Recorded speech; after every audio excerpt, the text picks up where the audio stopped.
할렐루야, 반갑습니다. 책 읽어주는 남자 책일나입니다. 오늘은 어제에 이어서 읽도록 하겠습니다. 싸움을 말리던 날. 드디어 40m 앞으로 다가온 적들은 모두 쪼그리고 앉아서 우리가 매복하고 있는 장소를 다시 꿰뚫어지게 쳐다보았다. 아무래도 사람인지라 무엇인가 느끼는 것이 있었는지 계속 사방만 살피고 있었다. 그 모습이 불쌍하고 가련했다. 적군이고 아군이고 전쟁터의 사나이들은 예감이나 직감이 누구보다도 발달되어 있다. 한번 잘못 판단하고 행하다가는 현장에서 목숨이 끝나기 때문에 완벽하게 행하는 것만이 목숨을 살리는 길이었다. 우리가 매복하고 있는 지역은 큰 바위가 있고 야산이 있기 때문에 매복 지역이라고 판단하고 베트콩들은 우리가 매복해 있는 장소를 연속 망원경으로 살피고 관찰하고 있었던 것이다. 하지만 귀신도 못 찾을 정도로 은폐하고 있는 우리들을 보지 못했다. 아군들에게 수시로 당하여 많은 병력의 손실을 본 적들은 신경을 곤두세우며 한 발짝씩 걸어오고 있었다. 나는 병신들, 왜 꼭 3m로 붙어서 가려고 그러지? 넓은 벌판을 두고 속으로 생각했다. 적들은 아군들의 관측을 피해 산기슭을 이용해서 우리가 매복하고 있는 산 쪽으로부터 마을로 들어가려고 하는 것이었다. 실상 안전하게 가려다가 죽음의 사선을 거쳐가는 것을 모르고 있었다.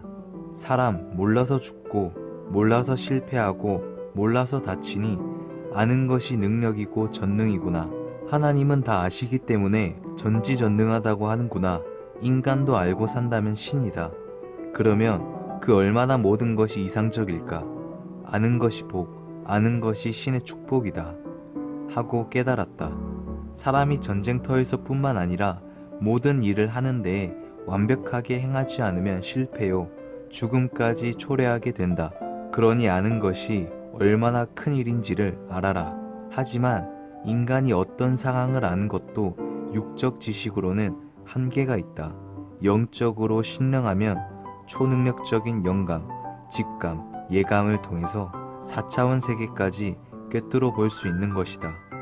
이렇게 하려면 능력 있는 신과의 교통이 있어야 한다. 40m가 못 되는 가까운 데서 망원경으로 쳐다보고 있는 적들의 눈에 띄지 않게 죽은 듯이 숨어 있는 고통도 큰 고통이었다. 침투하는 베트콩들도 이를 섬멸하려는 아군들도 모두 흰머리가 나도록 신경을 곤두세우는 급박한 상황까지였다.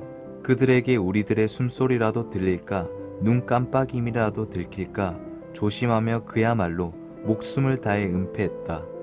베트콩들도 소름이 끼치는 심정으로 침투해오고 아군도 그들 못지않게 전방에 바짝 엎드려 눈에 띄지 않으려고 심장을 조이며 숨도 크게 쉬지 못했다. 이때는 긴장하여 방귀라도 낄까 조심하는 판국이었다. 또 만일 기침이라도 나온다면 정말 큰일 나는 순간이었다.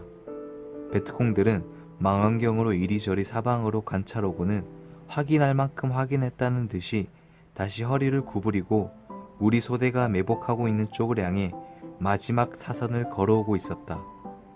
참으로 안타깝고 불쌍하기만 했다.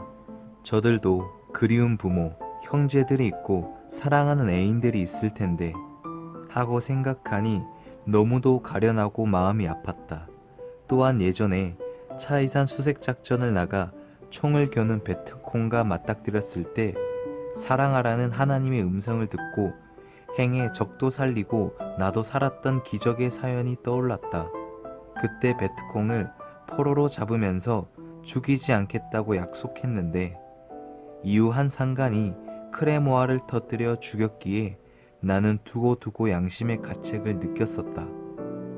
차이산 매복작전 중인 지금 그 일이 생각나 나는 하나님과 예수님께 저들 좀 살려달라고 간절히 기도했다.